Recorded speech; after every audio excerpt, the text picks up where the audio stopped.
Merci à vous de regarder Rendez-vous Matin. Vous êtes fatigué d'aller à la chasse aux clients ou vous ne savez pas comment vous y prendre pour développer votre entreprise. On a peut-être la solution pour vous ce matin avec Biba Pedron. Bonjour Biba. Bonjour Grégory. Vous êtes business coach depuis de nombreuses années ici aux États-Unis.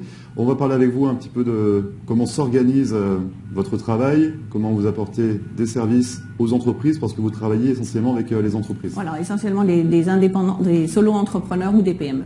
Ça se passe comment? Donc justement, vraiment à qui vous vous adressez? Donc je disais, si on est fatigué, c'est ça d'aller chasser le client, c'est compliqué?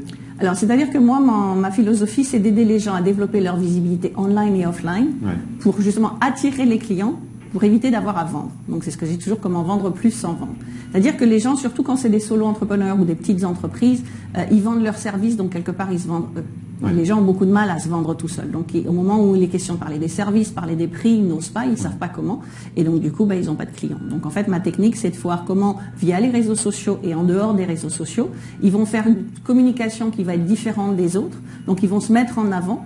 On va les voir partout à un moment donné, mais partout dans le bon sens, et pas partout, j'en ai marre de les voir, mais partout, voilà, à chaque fois que je vois cette personne-là, elle m'apporte des informations, ce qui fait qu'à un moment donné, les gens vont se dire, j'ai envie d'en savoir plus. Et ils vont aller soit sur la page Facebook, soit sur le site internet, et c'est eux qui vont prendre la décision, en fait, de devenir clients. Et dans ces cas-là, c'est beaucoup plus simple parce que quand une personne a décidé de nous choisir, parce qu'en fait, surtout en tant qu'indépendant, solo-entrepreneur, ce qu'on appelle le personal branding, c'est nous-mêmes qui représentons la marque. Donc les gens, ils n'achètent pas notre service au départ, ils nous achètent nous. Donc quand ils ont pris la décision de nous acheter, comme je dis toujours, quelque part, peu importe votre tarif, même si vous êtes 10 fois plus cher que les autres, les gens ont pris la décision. Cette personne-là, le client aura eu confiance. Voilà, tout à fait. Et du coup, sans dévoiler forcément toutes vos techniques, mais si on est par exemple une société de vente de produits en ligne, comment on peut communiquer sur les réseaux sociaux sans parler du produit et sans parler du prix? Alors je dis pas qu'on parle pas du produit, on parle pas du prix, mais la priorité c'est de montrer sa personnalité. Parce qu'en fait les gens veulent nous connaître en tant qu'entrepreneur, mais ils aiment bien aussi nous connaître en tant que personne. Donc plus on va dévoiler de choses, alors pas privées bien évidemment, mais plus on va dévoiler de choses sur sa vie en tant qu'entrepreneur, plus les gens vont connecter avec nous. Alors il y a des gens qui vont nous aimer, d'autres pas. Ceux qui nous aiment pas, c'est pas grave parce que c'est pas nos clients. Mais les gens qui vont se retrouver dans notre parcours, en fait, vont se dire, voilà, si cette personne a fait ça et qu'elle est arrivée là, j'ai le même problème, donc je vais arriver là. Ou alors, les gens vont aller voir, par exemple, des témoignages, parce que les témoignages sont très très importants et c'est ce que je conseille à tout le monde, parce qu'en fait, les témoignages, c'est 50 à 70% de la vente qui est déjà faite. Donc c'est pour ça que quand je dis aussi attirer les gens, c'est les attirer par ça, en disant tiens, cette personne par exemple en tant que coach a aidé tel et tel type d'entreprise à développer leur business, à doubler, tripler leur chiffre d'affaires. Moi j'ai le même problème, donc je vais aller voir cette personne-là. Mais c'est plus du bouche à oreille quand vous parlez de témoignages, c'est également ce qu'on peut voir sur les réseaux sociaux. Sur les réseaux sociaux. Les citations de clients, ça marche ça? Tout à fait, absolument, c'est ce qui. Et si on peut faire des vidéos, des témoignages en vidéo, c'est encore mieux, ça a encore plus de poids que on aurait tendance à imaginer que c'est souvent pas pistonné, mais que c'est pas crédible. Non, justement, parce que l'avantage c'est qu'on voit un vrai client, une vraie personne. C'est-à-dire quand on a un témoignage écrit, on peut mettre un nom, un prénom, voilà, on ne sait pas si c'est vrai. Une fois que vous faites un témoignage vidéo qui dure 2 minutes, ou moi les miens ils durent entre 15 et 20 minutes, donc voilà, on sait que le client est client parce que on peut aller vérifier le client, on peut le contacter. J'ai des gens par exemple qui contactent certains de mes clients en disant voilà, j'ai vu votre vidéo, qu'est-ce qui s'est passé? Donc ça arrive, mais pas très très souvent parce que il y a tellement de témoignages sur le site que les gens ils regardent simplement les témoignages et ça leur suffit. Et j'ai beaucoup de gens d'ailleurs qui me disent j'ai passé une après-midi entière à regarder les témoignages, ça y est, je suis prête. Quand est-ce qu'on commence? Donc les témoignages, c'est vraiment important. Ça, c'est important. Donc, ces différents outils que vous mettez à disposition, c'est ça, de vos clients. Oui. Ça se passe comment quand on fait appel à vos services? On est coaché, entre guillemets, pour une journée, pour une session. Ça marche comment? On est suivi au quotidien? Alors, il y a plusieurs options. Il y a la journée VIP, où là, c'est effectivement 6 heures de coaching. Donc, c'est du coaching one-on-one. Ou, quelque part, on va mettre soit à plat comme on fait un audit un petit peu de ce qui se passe et on va voir quel est l'objectif du client et dans ces cas-là on va voir quel est le programme à 6 mois ou à 12 mois ou leur planning et puis certains vont le faire eux-mêmes, ils ont l'information, ils vont le faire eux-mêmes. Mais sinon j'ai aussi du coaching en groupe, donc ce qu'on appelle des masterminds où là ce sont des groupes d'entrepreneurs.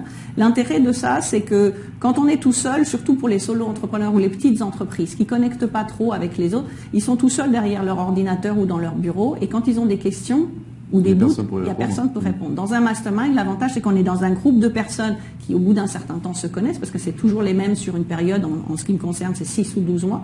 Donc, ils se connaissent, ils deviennent un peu comme une famille, c'est ce qu'ils disent toujours, ils ont l'impression de faire partie d'une famille.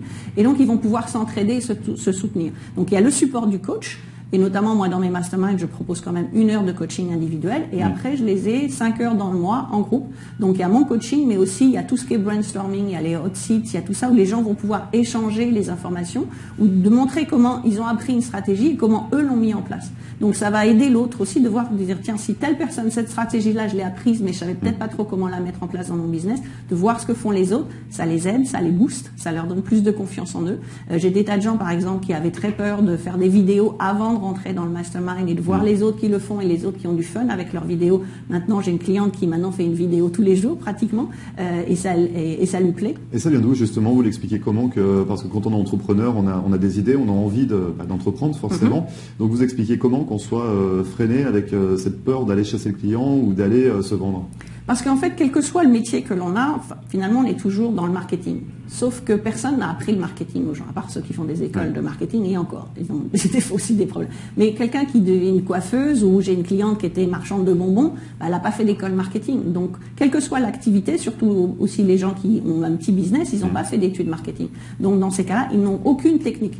Et en plus, les techniques marketing, avec l'arrivée d'Internet, des réseaux sociaux qui évoluent très très vite, ça change très vite également. Donc, on ne peut jamais vraiment être à la pointe de ce qui se fait. Donc, les gens, s'ils vont pas vers quelqu'un qui connaît, qui a un expert, qui a une expertise dans, voilà. Et puis, ils ne savent pas par où commencer. C'est surtout ça. Il y a tellement de choses à faire, tellement de choses à mettre en place. Et sur Internet, on entend tellement de choses. Faut faire ci, faut faire la newsletter, faut faire des vidéos, faut faire des Facebook.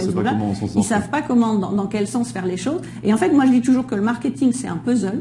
Et donc, moi, je vais les aider à mettre en place, justement, les pièces du puzzle. Et puis, sinon, donc, en dehors du marketing, j'ai également des gens sur 6 ou 12 mois en coaching individuel. Pour la prise de confiance en soi, des choses comme ça? Alors, c'est-à-dire que moi, les gens viennent vers moi pour du marketing, puisque je suis marketing expert. Mais ce qui est sûr, c'est que le mindset est essentiel. Donc, je travaille, même si les gens ne le savent pas au départ, je travaille énormément sur leur mindset avant de travailler sur le marketing. Le mindset, c'est l'état d'esprit. Donc, comment on peut être plus ouvert, comment on peut faire plus de choses. Justement, comment on va régler son problème de confiance en soi. Parce qu'en fait, c'est 80% mindset, 20% marketing. Donc, c'est la combinaison des deux qui font que on peut y arriver. On peut y arriver. Vous faites des conférences également? Oui, aussi. Vous en avez fait il y a 2 ans, vous avez commencé à faire Succès de femmes? Alors ça, c'était un sommet, c'était en ligne. Voilà. Donc, il y a les conférences qui sont en présentiel et puis le sommet Succès de femmes. Effectivement, j'ai fait le premier sommet pour les femmes, par les femmes en France, sur le marché francophone. Justement parce que je me suis aperçue qu'entre les États-Unis et la France, les femmes aux États-Unis, elles n'ont pas peur de la visibilité.